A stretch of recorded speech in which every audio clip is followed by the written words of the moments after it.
Sud Radio Berkov dans tous ses états.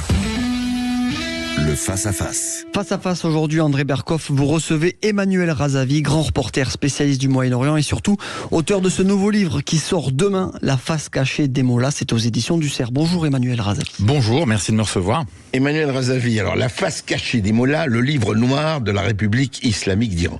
Je dois dire que c'est un livre que j'ai lu avec vraiment beaucoup de plaisir et d'intérêt. Parce que, on parle beaucoup de l'Iran. L'Iran est un acteur, évidemment, premier, en tout cas, un des acteurs les plus importants de la géopolitique internationale aujourd'hui. Ça, on le sait, on le savait depuis assez longtemps.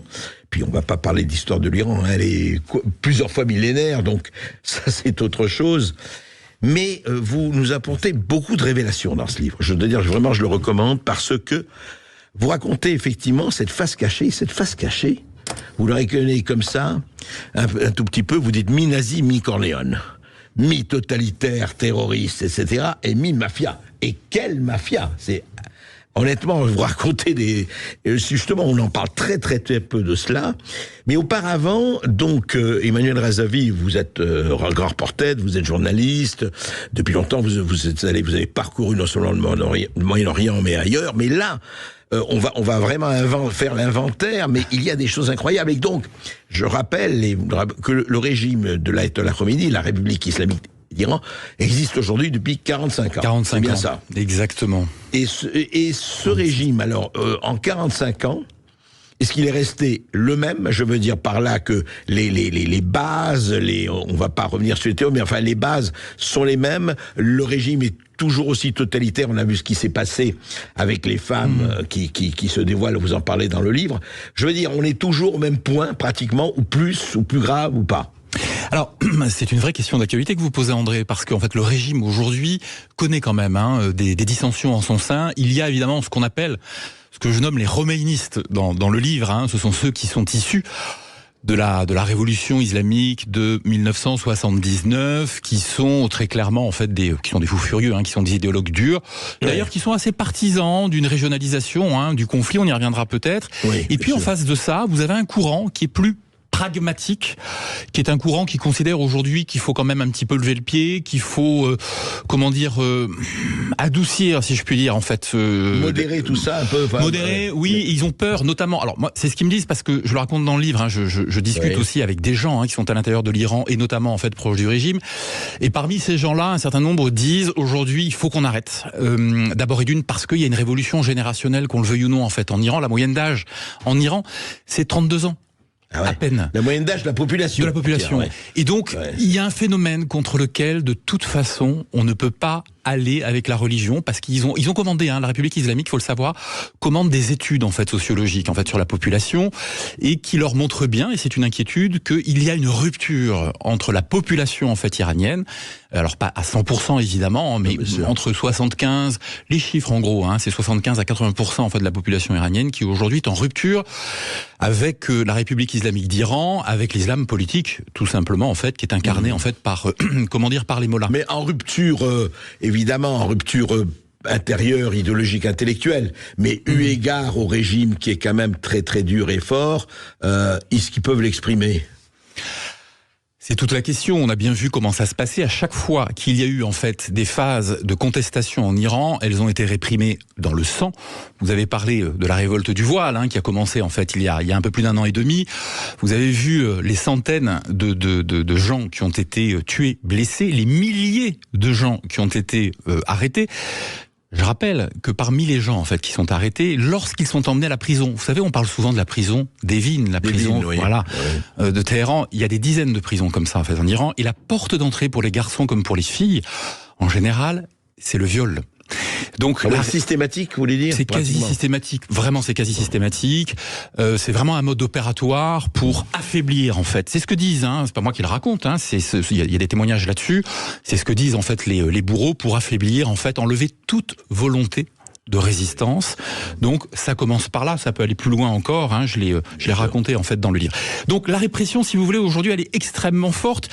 Face à une population, si vous voulez, qui aujourd'hui, politiquement, sociologiquement, n'est plus alignée, en majorité, sur le régime. Mais cette population, si vous voulez, elle a pas d'armes. Elle a pas envie de toute façon. Hein, les gens que j'ai interviewés le disent eux-mêmes. Hein, ils n'ont pas envie de rentrer dans une guerre civile.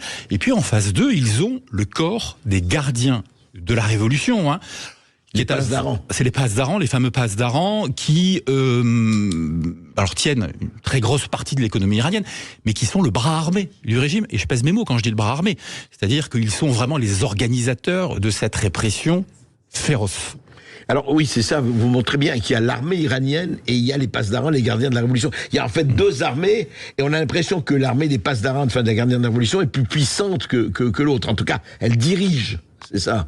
Mais vous savez, moi je compare souvent en fait le corps des gardiens de la Révolution, donc les passes d'Aran, c'est un peu en fait ce qu'était en fait la SS par rapport à la Wehrmacht. En Iran, vous avez une armée officielle, hein, Artesh, enfin voilà, qui est l'armée nationale, et puis vous avez cette milice paramilitaire qui est aujourd'hui considérée comme une armée, hein. D'ailleurs qui, en général, lorsqu'elle communique, se positionne comme une armée, mais qui a pris le pas complet sur l'armée en fait nationale iranienne. Elle dispose en fait de sa propre, le corps des gardiens de la Révolution dispose de sa propre aviation, de sa marine.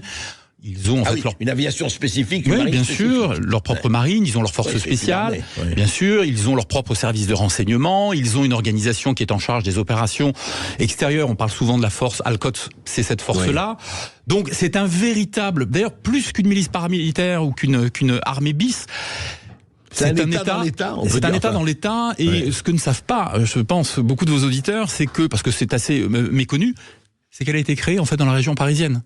Je le raconte dans le livre. C'est d'ailleurs Mohsen Shahzegara qui en est le cofondateur, qui me raconte ça, que j'ai très longuement interrogé, et qui me raconte qu'en 1978, pendant l'exil de Khomeini, à Nofle-le-Château, précisément, donc il rejoint en fait l'ayatollah Khomeini, et là il le convainc quand même de monter ce qu'il appelle à l'époque une armée du peuple. Ça s'appelle pas encore le corps des gardiens de la Révolution, parce que, dit-il, on ne peut pas avoir confiance dans l'armée iranienne, donc il faut une deuxième armée en fait pour faire le contrepoids, voire pour la contrôler. Et donc tout est mis en place par Mohsen Shahzegara en fait depuis Paris.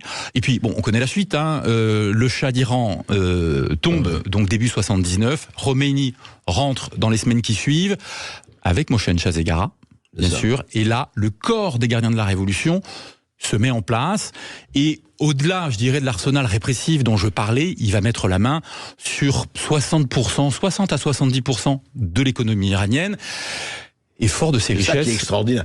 Ils mettent la main vraiment sur 70%, enfin la majorité absolue, enfin l'économie elle a presque totalité, quoi. Oui, bien sûr, mais vous savez, c'est très simple. Lorsqu'ils arrivent au pouvoir, ça commence d'ailleurs de façon, c'est presque un gang en réalité qui s'organise. Ils rentrent dans les maisons, alors des maisons soi-disant d'opposants, parce qu'on est très vite classé sur la liste des opposants, évidemment, par le régime, par la République islamique à l'époque. Et très clairement, ils commencent à dire aux propriétaires de ces maisons, écoutez, vous allez nous faire des dons, vous allez venir à la banque en fait avec nous, vous allez nous céder en fait tout ce qu'il y a sur vos comptes, vous allez nous céder votre entreprise. Et on dit ça le revolver au rein. Et on dit ça évidemment le revolver en fait sur la tempe. Parfois après avoir violé une fille ou une femme, ça se passe d'une façon extrêmement violente à l'époque.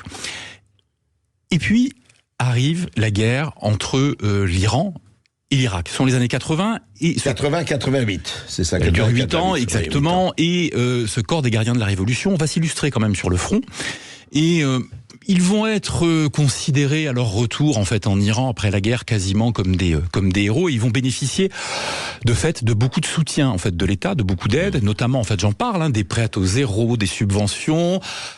À taux zéro qui rembourse jamais évidemment, des subventions, et ils vont de fait peu à peu en fait mettre le doigt en fait vraiment dans le business.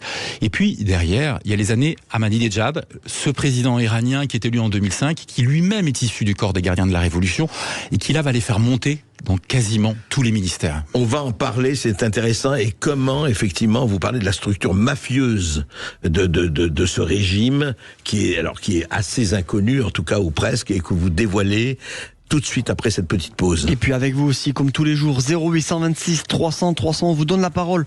On prend toutes vos questions au standard, 0826 300 300, à tout de suite sur Sud Radio. Sud Radio, votre avis fait la différence. Je remercie Sud Radio de pouvoir donner la parole aux Français sans les couper, en ayant d'autres avis. Et ça, vraiment, c'est la seule radio en France qui puisse le faire, donc je tiens à le souligner. Sud Radio, parlons vrai. Mais non. Ici Sud Radio. Les Français parlent au français. Je n'aime pas la blanquette de veau. Je n'aime pas la blanquette de veau. Sud Radio Berkoff dans tous ses états. Emmanuel Razavi, la face cachée des mollahs. Et Emmanuel Razavi, dans ce livre que je vous recommande, qui sort demain, raconte effectivement cette ascension irrésistible, il faut dire en tout cas, pour le moment irrésistible, de régime, des gardiens de la Révolution, des passes d'Aran, de la mainmise sur l'économie, de la répression sur la population qui est effectivement, c'est le moins que l'on puisse dire, féroce. Et alors, vous justement, on parlait d'Ahmadinejad, on parlait de tout ce qui se passait. En fait, une grande partie de votre livre, vous racontez justement ce côté, je dirais, à la fois cartel terroriste d'un côté et cartel mafieux. C'est-à-dire, il y a le syndicat du crime, la cartel terroriste et le côté mafieux. Et on va parler qui s'acoquine avec d'autres mafias du monde entier. Enfin, en tout cas, d'une certaine partie du monde. C'est pour ça, l'Iran est pas seul sur cette planète. Et puis on sait ce qui se passe. Enfin, on sait. Voilà. Vous parlez du Hezbollah, vous parlez du Hamas, effectivement. Mais ce qui est intéressant, c'est, au fond, vous dites, il y a quand même une espèce de corruption, de trafic généralisé. Ah, mais en Iran, le trafic est partout. En réalité, alors, je le rappelle pour vos auditeurs, aujourd'hui, l'Iran vit une crise économique sans précédent. Vous avez, Massomenos, plus ou moins, vous avez 60% d'inflation en fait en Iran. Vous avez plus de la moitié... 60% d'inflation. 60% d'inflation, ouais. Au bas mot. Vous avez en fait... plus de 50% des Iraniens qui se nourrissent une seule fois par jour, qui ne peuvent pas faire davantage. Vous avez en dessous du seuil de pauvreté, quoi. Enfin, écoutez, mais c'est un pays qui s'est paupérisé. On est dans une situation qui est absolument tragique, et à nouveau, je pèse mes mots, en fait, en Iran. Vous avez aussi une donnée qui est très importante, environnementale, c'est que près de 2/3 du territoire iranien vit sous stress hydrique. Ça veut dire quoi? Ça veut dire que une grosse partie de la population iranienne n'a même plus accès à l'eau potable. Donc, vous voyez que la situation est dramatique. Comment ils font Eh ben écoutez, ils font avec les moyens du bord, c'est-à-dire qu'aujourd'hui en fait pour avoir en fait de l'eau, il faut acheter des bouteilles d'eau, c'est très compliqué, c'est bien pour ça qu'il y a eu des manifestations. Je rappelle que bien avant en fait les manifestations en fait Femmes, Vie, Liberté, vous avez eu des manifestations d'ordre économique en Iran, elles ont été réprimées, c'était il y a quelques années, et que derrière ces manifestations en fait le voile est très symbolique, c'est l'un des piliers du régime, mais il y a cette réalité économique. Et pendant que les Iraniens en fait aujourd'hui, se débrouillent, ils n'ont pas d'autre choix que de se débrouiller. Ils voient en fait que des fortunes se sont construites parmi en fait les dignitaires du régime. Quand je dis les dignitaires du régime, je parle bien sûr en fait du clergé, je parle des mollahs, je parle aussi du corps des gardiens de la révolution, parce que tous ces gens se sont entendus quasiment dès l'avènement de la République islamique pour mettre la main en fait sur les richesses et évidemment en fait générer en plus une économie parallèle, parce qu'une grosse partie de l'économie aujourd'hui en fait en Iran, c'est une économie parallèle. Alors, vous faisiez allusion en fait au cartel mafieux, c'est que très rapidement, si vous voulez, fort de leur richesse, ils ont commencé à investir dans plein de business. Ils ont investi justement dans quel domaine? Alors, le cartel et la mafiosisation du pays, hélas, enfin du régime en tout cas, c'est passé comment? C'est-à-dire, d'abord, on parle de milliards de dollars, même de centaines de milliards centaines de milliards de dollars. Écoutez, un agent de la DEA qui a enquêté pendant très longtemps là-dessus, qui continue d'ailleurs d'enquêter là-dessus. Il m'a dit, au moment où je publiais le livre, où je revérifiais les chiffres, il m'a dit, écoute, tu peux publier en fait ces chiffres-là parce que ceux qu'on donne sont justes, mais en réalité, on est très, très, très loin du compte. Moi, je parle aujourd'hui évidemment de près de 150 milliards en fait de dollars en fait d'argent en fait qui sont blanchis.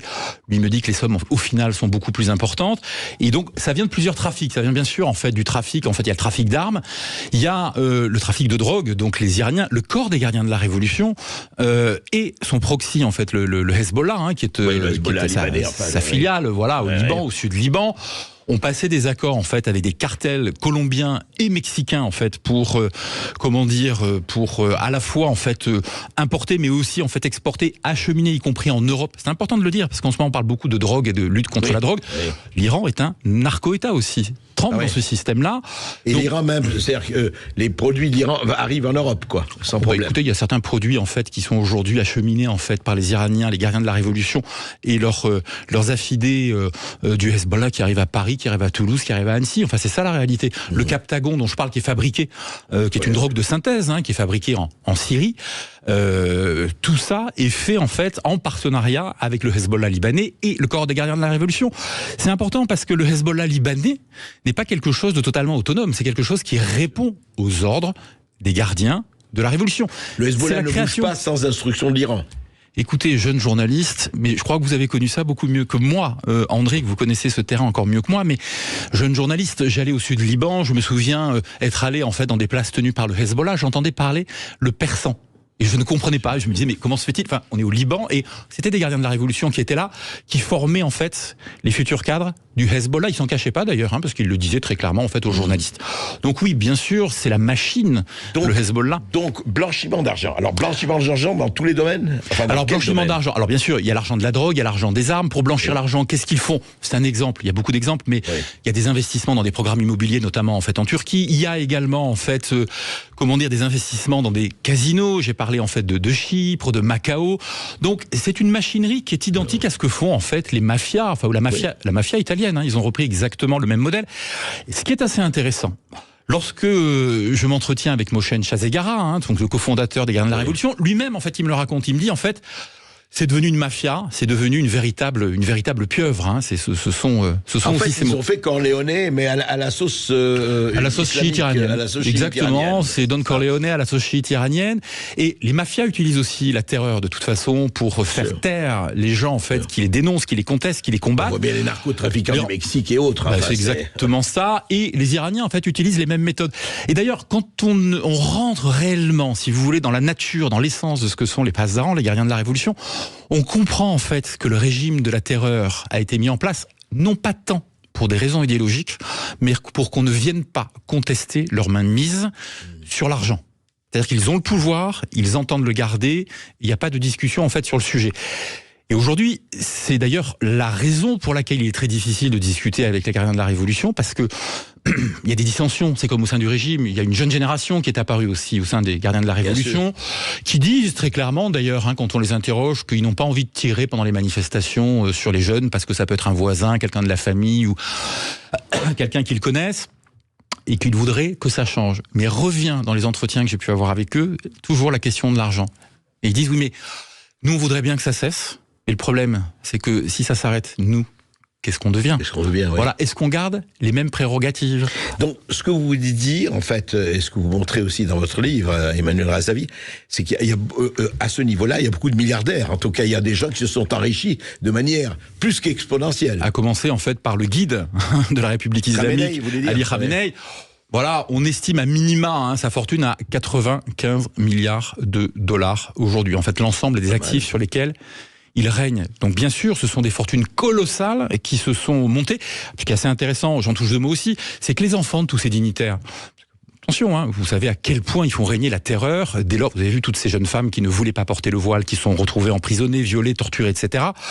Pendant que les enfants des dignitaires iraniens font des fiestas, pour appeler un chat, des partouzes dans les beaux quartiers en fait de Téhéran, ou vont faire la même chose en fait à Ibiza, ou dans les villes propices à la fiesta. Donc on est, si vous voulez, aujourd'hui dans cette espèce de dichotomie en fait en Iran que ne supporte plus de toute façon cette nouvelle génération. Encore une fois, l'Iran est un pays. C'est à la fois un pays ancien et c'est un pays très jeune. Voilà. Et donc, les mollahs doivent composer, pour revenir à votre question de départ. Quelque part, ils le voient bien. Ils voient bien qu'à un moment donné, il faut quand même régler cette question, ce qui explique la rupture. Voilà. Une partie d'entre eux aujourd'hui, et c'est important, je le dis, pour un certain nombre d'analystes qui étudient ça, mais aujourd'hui, une partie des idéologues du régime pensent qu'il faut refaire, en fait, à peu près la même stratégie que pendant la guerre Iran-Irak, c'est-à-dire qu'en allant sur des conflits extérieurs, ils vont ressouder en fait la population iranienne autour d'eux. Je ne crois pas que ça marche. C'est pas ce que je vois. Ça a été une des dimensions de ce qui s'est passé avec le Hamas, le Hezbollah, etc. ou pas?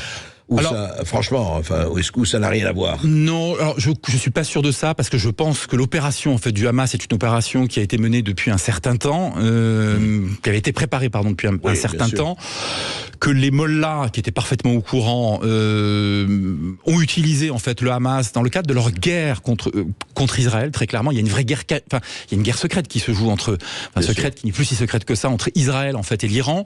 Je pense que les mollahs, en tout cas les khoméinistes, sont réellement dans ce logiciel en fait de djihad global qui passe par l'éradication d'Israël. Ouais. Ça, il faut pas le sous-estimer. Quand on discute en fait avec des clercs en fait du régime, ils le disent avec force. Et conviction. Ça, c'est une réalité. Après, si vous voulez, les conséquences, évidemment, de ce qui se passe depuis le 7 octobre, c'est-à-dire, évidemment, l'activation du Hezbollah, l'activation, en fait, des Houthis. Et puis les bombes sur Gaza. Enfin, exactement. Gaza et tout ce qui se passe, en fait, aujourd'hui, évidemment, pourrait amener, selon certains clercs du régime, mais je pense encore une fois qu'ils se trompent. Voilà. L'Iran à se ressouder. Mais on voit bien, pour le moment que ça marche pas. Oui, c'est pas là-dessus que ça va se passer. Non. On va en reparler, Emmanuel Razavi, on continue à en parler. En tout cas, c'est absolument passionnant. En tout cas, le système, ce que vous avez fait dans votre livre et qui est vraiment très intéressant, c'est la mécanique. Comment fonctionne cette mécanique d'un régime, d'ailleurs, comme tous les régimes totalitaires. Mais ce régime a des spécificités qu'il importe de connaître. Et puis, ça nous concerne évidemment directement. Et puis vous continuez à réagir sur les réseaux sociaux de Sud Radio, le Twitter, le Facebook, le YouTube et bien sûr vous nous appelez 0826 300 300. On revient dans un instant, ne bougez pas. Sud Radio Berkov dans tous ses états. Appelez maintenant pour réagir 0826 300 300. Ici Sud Radio. Les Français parlent au français. Les carottes sont cuites. Les carottes sont cuites. Sud Radio Berkov dans tous ses états. 13h30 sur Sud Radio, nous sommes ensemble jusqu'à 14h et on reçoit aujourd'hui, on continue cet entretien avec Emmanuel Razavi qui vient nous voir pour ce nouveau livre La face cachée des mollahs aux éditions du CERF qui sort, faut-il le rappeler, demain. Alors justement, Emmanuel Razavi, on parle de tout ça et c'est passionnant. Parlons du blanchiment, on a commencé à en parler, et justement, dans votre livre, vous racontez, et je voudrais que vous racontiez l'histoire du U-turn. U-turn, c'est évidemment quand on fait un virage à 180 degrés. Qu'est-ce qui s'est passé? Comment ça se passe?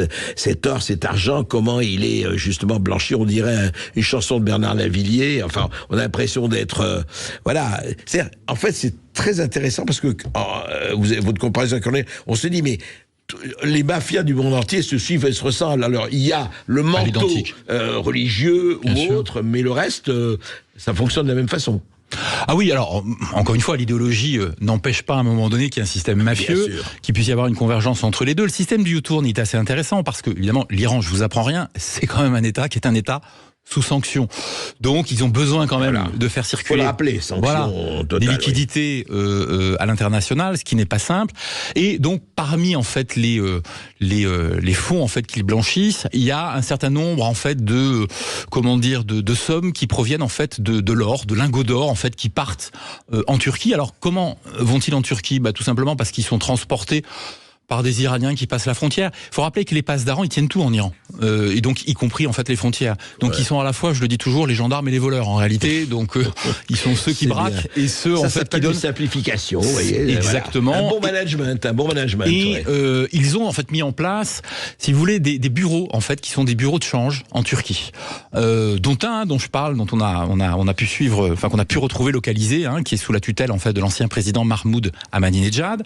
Et donc, cet or, en fait, est transformé en liquidité sur le marché noir en Turquie. Ces liquidités, donc via ces bureaux de change, elles sont transformées en fait en devises.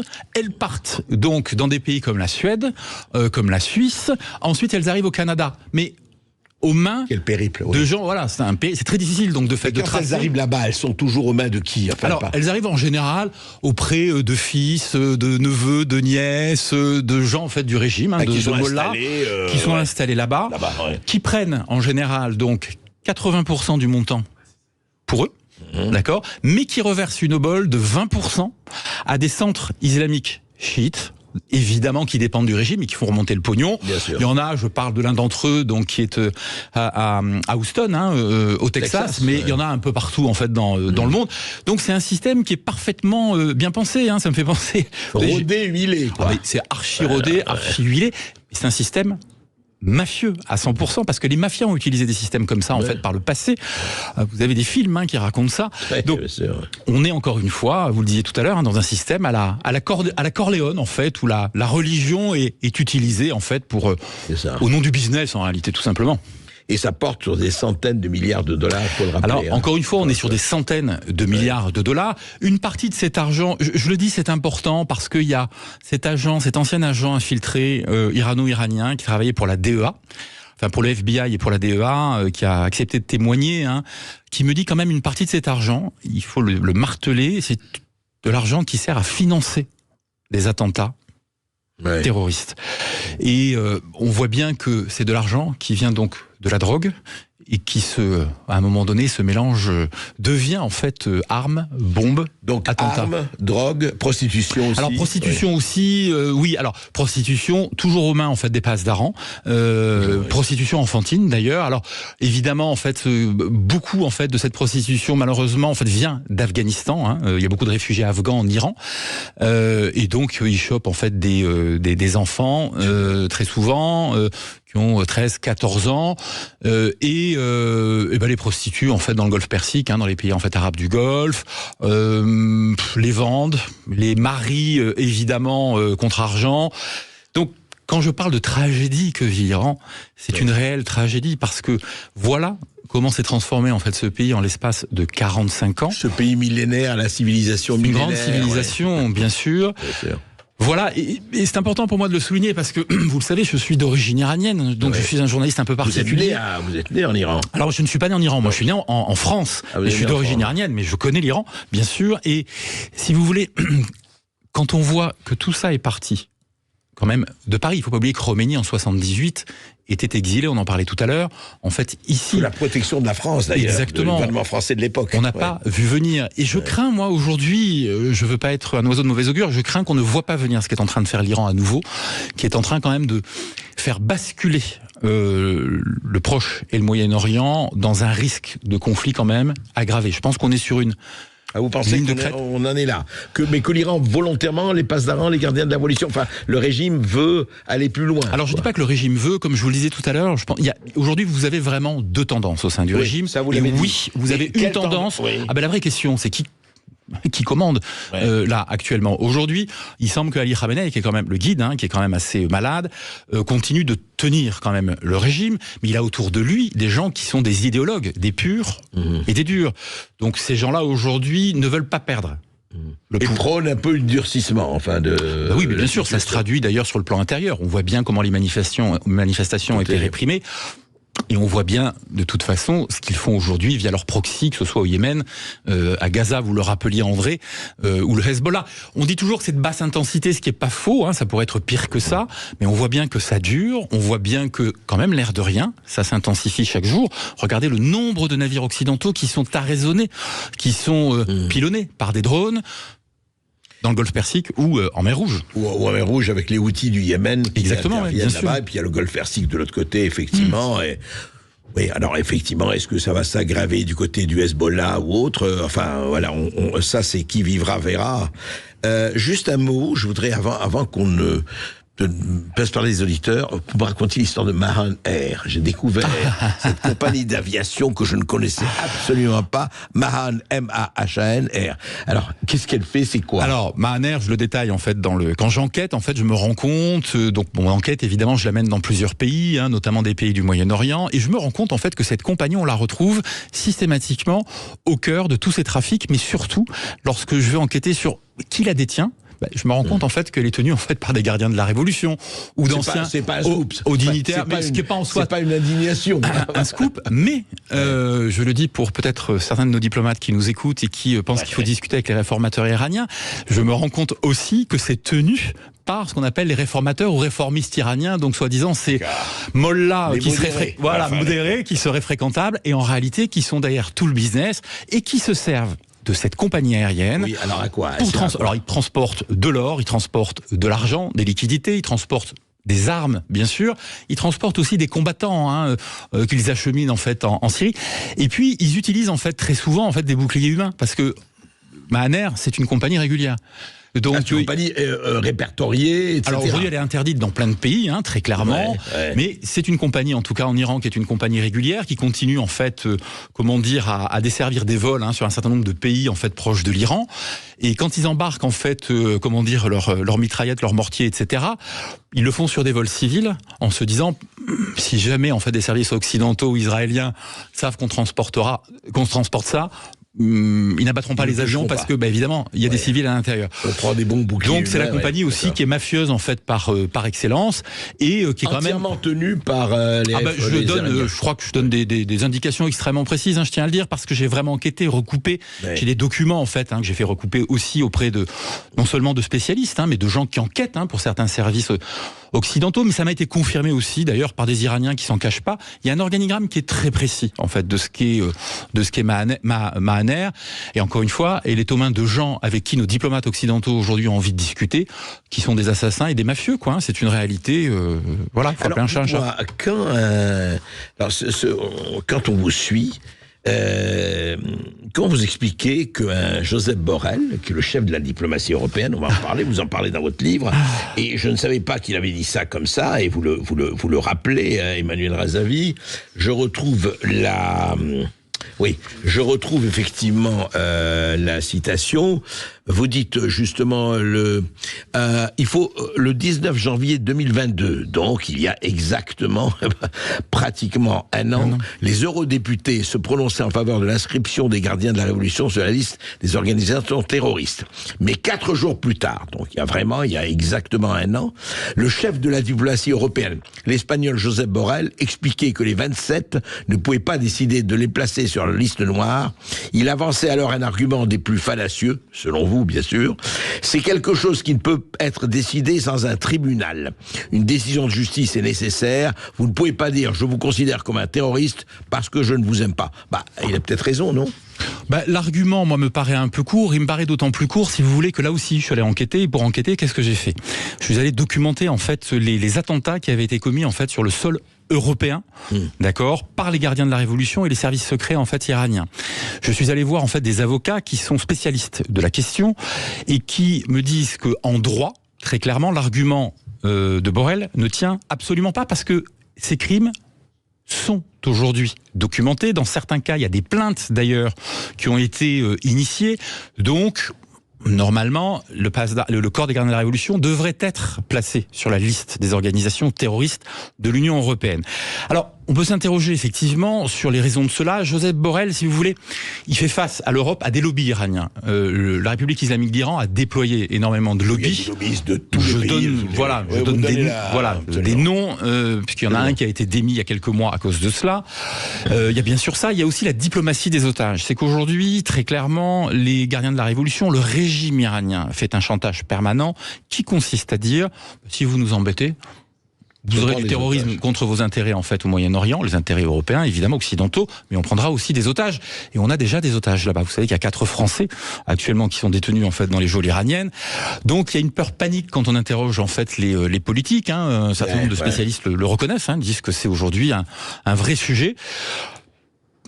Moi, je ne suis pas certain, après, au vu de tout ce que je raconte, que ce soit une bonne idée de composer avec ces gens-là. Je pense que si on mettait les gardiens de la Révolution sous sanctions, qu'on continue de geler en fait leurs avoirs, dès lors ça les affaiblirait et qu'il faut jouer cette carte-là si à un moment donné on veut se débarrasser en fait de ce régime qui est un régime dangereux pour le Moyen-Orient, dangereux pour l'Occident. C'est en tout cas ça pose un certain nombre de problèmes et quand vous les citez tous dans votre livre, Esteban, je crois que nous avons des auditeurs. On marque une courte pause et après on donnera la parole à Gilles qui nous attend au standard 0826 300 300 pour témoigner à l'antenne. À tout de suite sur Sud Radio.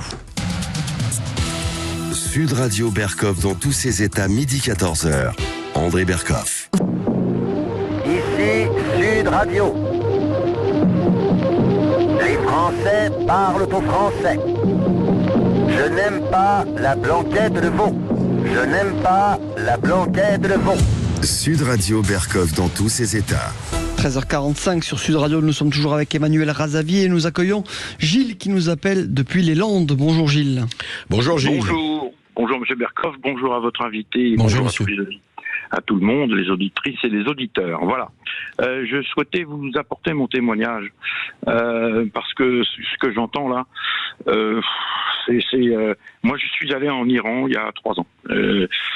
3 ans, c'est pas bien vieux. Ouais. Et le climat que nous décrit votre invité, on a vraiment l'impression que c'est l'Allemagne de 1933 ou 1939, que c'est une terreur permanente, que les gens regardent leurs chaussures et rasent les murs. Enfin voilà. Alors moi, je suis allé en Iran, donc je vous disais il y a 3 ans. Ouais. J'ai rencontré des gens de la campagne et des gens des villes, Téhéran bien sûr, des gens du peuple, pas les dirigeants et pas tous ces gens-là bien entendu. Ouais. Et j'ai absolument pas, mais alors je pèse mes mots quand je dis ça, je n'ai ressenti aucune pression, j'ai pas rencontré des gens terrorisés, aussi bien à la campagne qu'en ville, je précise. Je ne suis pas resté à Téhéran tout le temps. J'ai fréquenté les restaurants, j'ai fréquenté certains lieux de vie de Téhéran. Oui. Vous n'avez pas ressenti un climat de pression ou d'oppression? Absolument pas. Absolument pas. La première fois que je suis rentré dans un restaurant à Téhéran, j'ai vu des jeunes femmes, des jeunes gens qui s'amusaient, qui riaient, qui avaient fait une grande table à notre gauche. Je m'en souviens parfaitement parce que, évidemment, l'Occident en général m'avait fait un tableau de cet Iran impitoyable vous y alliez pourquoi, Gilles, juste si c'est pas... J'y allais pour le business et pour le tourisme en même temps. Voilà. J'avais les deux casquettes, si vous voulez. Ce qui m'a permis de prendre mon temps justement pour rencontrer des gens, et je pense que c'est en rencontrant les gens du peuple. Encore une fois, j'insiste, de la ville et de la campagne. J'allais sur les hauts plateaux. Vous leur parliez en anglais, j'imagine, vous ne parlez pas persan. Non, je parle pas le perse. Ouais. Le perse, pas forcément le persan, mais le perse. Oui. Parce que ces gens-là font des perses, faut pas confondre avec... Oui, tout à fait, monsieur. Mais vous ne parliez pas perse, c'est-à-dire vous parliez et vous aviez un accompagnateur. Excusez-moi, est-ce que vous travaillez aussi pour le tourisme, je veux dire, pour développer le tourisme en Iran, ce qui est tout à fait légitime? C'était une partie de ma mission, bien entendu. Oui, absolument. D'accord. Et le tourisme sur les hauts plateaux et dans les montagnes, dans les rizières, et ainsi de suite. D'accord. Oui, c'est un très beau pays, d'ailleurs. C'est un magnifique pays. Et ce sont de magnifiques gens, également. Ce sont de magnifiques personnes. J'ai gardé les contacts. Alors, si vous voulez, quand on passait 3 jours chez l'habitant, on s'embrassait en partant, quoi. Voilà. D'accord. Et je sens absolument pas, mais j'insiste absolument pas, ce climat décrit par votre invité. Alors, je ne suis pas un spécialiste de la politique internationale et encore moins de celle du Moyen-Orient, mais quand même. Attention. Alors, on va voir ce que dit... Non, mais écoutez, vous avez tout à fait... votre opinion est tout à fait légitime. Emmanuel Razavi, que répondez-vous à cette personne? Il y a plusieurs réponses à faire à ça. C'est que tout le monde va pas faire du business, en fait, en Iran, je le rappelle, comme c'est un pays sous sanction. La deuxième chose, c'est que c'était il y a 3 ans. Il a pas dû vous échapper que depuis, en fait, il y a eu une révolution qui a été réprimée dans le sang. Je pense que les images ont été largement diffusées, en fait, dans le monde.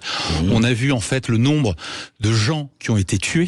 Je pense qu'il y a un certain nombre de crimes contre l'humanité en Iran. Je pèse mes mots, qui sont documentés aujourd'hui.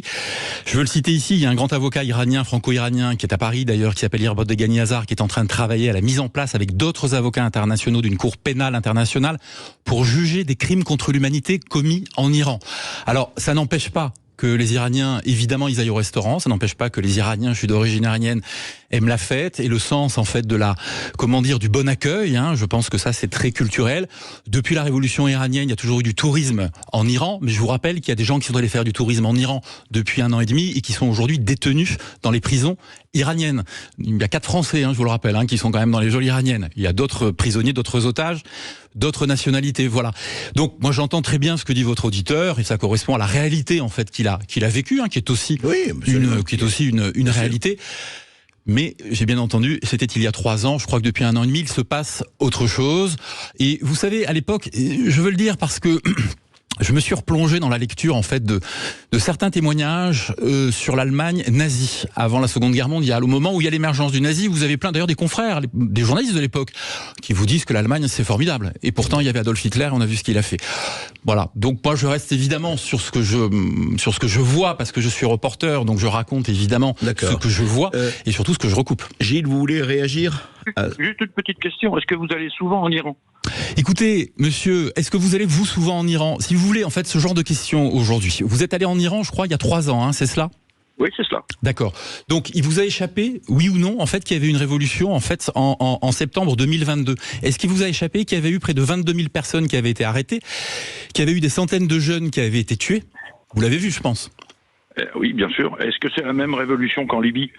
Mais je vous parle pas de la Libye, on est en train de parler de l'Iran. Non, mais monsieur, écoutez-moi. En Libye, on a cru à la révolution aussi, d'accord? Et c'était pas une révolution. Mais écoutez... C'était fomenté par l'Occident, tout simplement. Alors, est-ce qu'on n'a pas affaire à la même chose? Alors écoutez, là, je suis un peu sans voix. Je peux vous raconter une chose, c'est que je discute moi énormément avec tous mes canaux iraniens, y compris en fait à l'intérieur de l'Iran. Je peux vous dire en fait qu'aujourd'hui, il y a, je le disais tout à l'heure à André, il y a une rupture générationnelle de toute façon en Iran. Les Iraniens, dans leur majorité, ne veulent plus de l'islam politique. C'est pas l'Occident. C'est les Iraniens qui subissent depuis 45 ans, si vous voulez, une répression infâme d'un régime qui est un régime assassin. Je pèse mes mots. Il faut quand même qu'on l'entende. Et encore une fois, je comprends que vous ayez vu ce que vous avez vu, parce qu'il y a aussi du tourisme en Iran. En tout cas, il y en avait. Aujourd'hui, c'est devenu beaucoup plus dangereux. Je suis pas sûr que vous iriez faire du tourisme ces jours-ci en Iran, sans risquer de vous retrouver emprisonné à Evin, quand même, monsieur. Donc les réalités, elles ont changé depuis 3 ans. Voilà. Donc je pense qu'aujourd'hui, il faut quand même, si vous voulez appeler encore une fois un chat et voir le réel tel qu'il est. L'Iran est un régime qui est un régime mafieux. Je pense, vous lirez ou vous lirez pas mon livre. Je pense que je donne suffisamment en fait d'éléments en fait de preuves sur le dossier. Je suis pas le seul à le raconter d'ailleurs, mais c'est un régime qui tue. Vous savez qu'il y a un jeune homme qui a encore été pendu hier en Iran simplement parce qu'il avait manifesté. C'est sur tous les réseaux sociaux. Ce sont des réseaux sociaux en plus iraniens. Ça vient pas de l'Occident. C'est pas les services secrets occidentaux qui manipulent ça. Pour le moment, l'Occident n'a pas tellement envie, je pense, d'aller renverser le régime iranien. Ce serait déjà fait si c'était le cas. D'accord. Esteban, je crois qu'il y a des questions. Merci Gilles. On a des questions sur le Facebook. On a une question. Est-ce qu'en écrivant une enquête comme ça, vous n'avez pas peur des représailles, des menaces? Vous avez l'habitude, vous êtes un grand reporter. Et deuxième question, est-ce que vous êtes désormais interdit dans certains pays du Moyen-Orient? Alors, je vais commencer par la seconde. Oui, je suis interdit. Enfin, interdit. Il m'est déconseillé d'aller dans certains pays, en fait, du Moyen-Orient. J'ai notamment, en fait, enquêté à la frontière irako-iranienne. Aujourd'hui, ça m'est très compliqué de retourner en Irak, évidemment, parce qu'il y a les milices iraniennes, parce que, je reviens sur ce que disait votre auditeur, ce pays formidable dresse des listes d'opposants, mais aussi de journalistes. Voilà, dont il dit que s'ils vont, et c'est mon cas, au Moyen-Orient, ils les choperont, ils les tueront. Voilà, donc c'est ça la réalité. Il suffit aussi d'aller le voir en fait sur les réseaux sociaux iraniens. Pour la première question dont je ne me souviens plus, je suis désolé. Est-ce qu'en publiant des enquêtes comme ça, vous avez peur des représailles? Oui. Écoutez, les représailles, elles sont de fait là. Et puis, j'avoue que je ne veux pas me poser la question aujourd'hui parce que je pense qu'il y a des gens qui risquent leur vie. D'abord, les gens qui témoignent dans ce livre sont tous quasiment en fait sous menace de mort. Voilà, donc je pense plus à eux en fait qu'à moi, très clairement. Et puis, vous savez ça en tant que journaliste, je pense qu'on ne pense pas en permanence en fait aux pressions que l'on a, parce qu'autrement nous ne ferions rien. Si l'on ferait rien. Emmanuel Razavi, au bout du compte, quand on termine la lecture de votre livre, on se dit à la fois c'est encore une fois, l'intérêt, l'éclairage est là, ça y a incontestablement. Mais on se dit, mais qu'est-ce qui peut changer? Parce que vous dites, oui, il y a 2 générations, il y a effectivement 2 tendances, il y a tout ce qui s'est passé depuis 2022 et même avant, révolte économique, tout ça. Mais on se dit, qu'est-ce qui peut faire que ça change? Alors évidemment, touchant, l'histoire nous montre que aucun régime ne tient ad patresse et ad infinitum, et heureusement, en tout cas pour la plupart des cas. Mais quand on termine votre livre, on se dit, bon, Thierry, mais est-ce qu'il y a une possibilité vraie, compte tenu, je parle pas seulement de la géopolitique mondiale telle qu'elle se déroule aujourd'hui, est-ce qu'il y a, à votre avis, à terme, je dis pas demain ou après-demain, une possibilité de changement? Je crois qu'à terme, il y aura un changement, mais il sera long. Il sera très très long parce qu'aujourd'hui, encore une fois, les mollahs sont eux en fait qui ont le pouvoir, sont eux qui ont les armes et donc l'outil répressif comme je le disais tout à l'heure. Donc ça va être très très long. Mais ils peuvent pas aller contre des changements sociologiques. Votre auditeur tout à l'heure faisait allusion à ce qui s'est passé en Libye. Vous savez, moi j'ai couvert les printemps arabes et pendant les printemps arabes, on a vu en fait émerger des gens en fait qui étaient favorables à l'islam politique, donc aux frères musulmans. En Iran, c'est l'inverse. Les jeunes veulent se débarrasser en fait de l'islamisme. Ils le disent, de façon très claire. Donc je pense que cette rupture aujourd'hui, je dis pas qu'elle est encore, elle est consommée si vous voulez sociologiquement, elle n'est pas encore politiquement. Il faut que les oppositions, sans doute aussi iraniennes, s'organisent. Il faut aussi que des États occidentaux, à un moment donné, peut-être amènent leur appui. Or aujourd'hui, ils ne veulent. N'existe pas, enfin ou presque pas. Écoutez, en tout cas aujourd'hui, il n'y a pas de volonté en fait directe de soutenir en fait les oppositions démocratiques iraniennes. J'entends, il en manque pas. Il y a des gens extrêmement brillants qui sont capables de prendre le relais en Iran, mais ça viendra. Il y a une convergence de crise qui est telle en Iran. J'ai parlé de la crise économique, on aurait pu parler de la crise sanitaire, on a parlé de la crise environnementale, qui font que structurellement ce régime ne peut pas tenir autrement aujourd'hui que par la répression. Ça aura un temps, et puis c'est un régime vieillissant quand même, les clercs du régime, ils n'ont pas 20 ans. Bien sûr. Et en tout cas, c'est un livre que je recommande, je l'ai dit, c'est un livre qu'il faut lire, La face cachée des mollahs, ne fût-ce que, effectivement, pour avoir des idées et des opinions différentes, et nous continuerons d'ailleurs cette discussion, parce que, encore une fois, on ne peut pas expliquer la géopolitique mondiale sans tenir compte de ce qui se passe en Iran. Merci. Merci Emmanuel Razavi d'avoir été avec nous. Merci infiniment à vous. On rappelle ce livre, La face cachée des mollahs, aux éditions du CERF. Ça sort en librairie demain. André Berkoff, on sera là de midi à 14h. On recevra le maire de La Haye-les-Roses, Vincent Jeanbrun, qui sera avec nous pour le face-à-face. Tout de suite, c'est Brigitte Lahaye sur Sud Radio. À demain. Sud Radio Parlons Vrai arrive dans le joyau de la région Auvergne-Rhône-Alpes. Dès le 29 janvier, Sud Radio Parlons Vrai arrive à Lyon sur 105.8. Connectez-vous aussi avec l'appli Sud Radio et Parlons Vrai. Bonjour.